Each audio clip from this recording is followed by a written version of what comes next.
Vous écoutez L'Art de recevoir, petit traité à l'usage des maîtresses de maison, publié par Paul Reboux en 1932 et lu par Charles-Henri Boisseau en 2020. Chapitre 10. Boisson de 11 heures. Après le dîner, vers 11h30, que faut-il servir ? On voit généralement apporter, sur des plateaux, des verres d'orangeade, le plus souvent d'origine industrielle, ou de limonade, qui ne se rapproche du citron que par l'image de l'étiquette. Quelques personnes offrent du whisky, d'autres du cognac, du champagne glacé. D'autres, moins ambitieuses, mais non moins mal inspirées, proposent des sirops de fraises, de framboises ou de grenadines. Raisonnons un peu, s'il vous plaît. Vos convives ont bien bu, bien mangé, ils ont l'estomac plein. Ils se sont levés de table à 10h pour prendre des liqueurs et allumer un cigare. Mais comme à 11h30, vous voulez les renvoyer, vous faites circuler ces plateaux qui, si j'ose dire, sonnent le couvre-feu. Or, à ce moment-là, toutes ces bonnes gens sont en pleine digestion. Comme leur repas fut copieux, substantiel, riche en matières alimentaires de toutes sortes, cette digestion est plus longue que d'habitude. Elle prendra bien 3 heures. C'est donc, en cette opération chimique péniblement exécutée, que vous allez indiscrètement intervenir.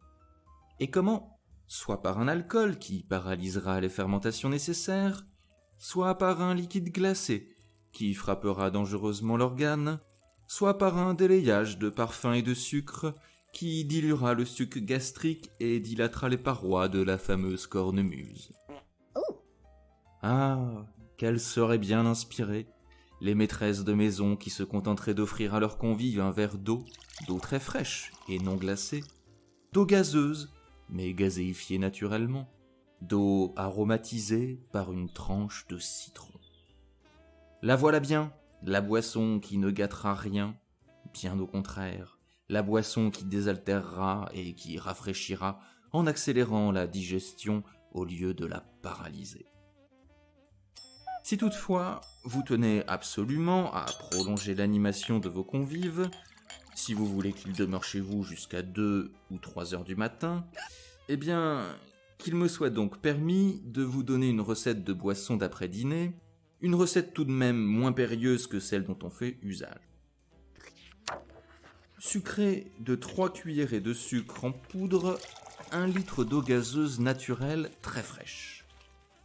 Ajoutez une bouteille de vin d'Anjou bien parfumé, joignez-y le jus pressé d'un citron et le jus pressé de 6 oranges que vous aurez préalablement fait macérer dans l'eau. Et terminez par un verre à Bordeaux de curaçao.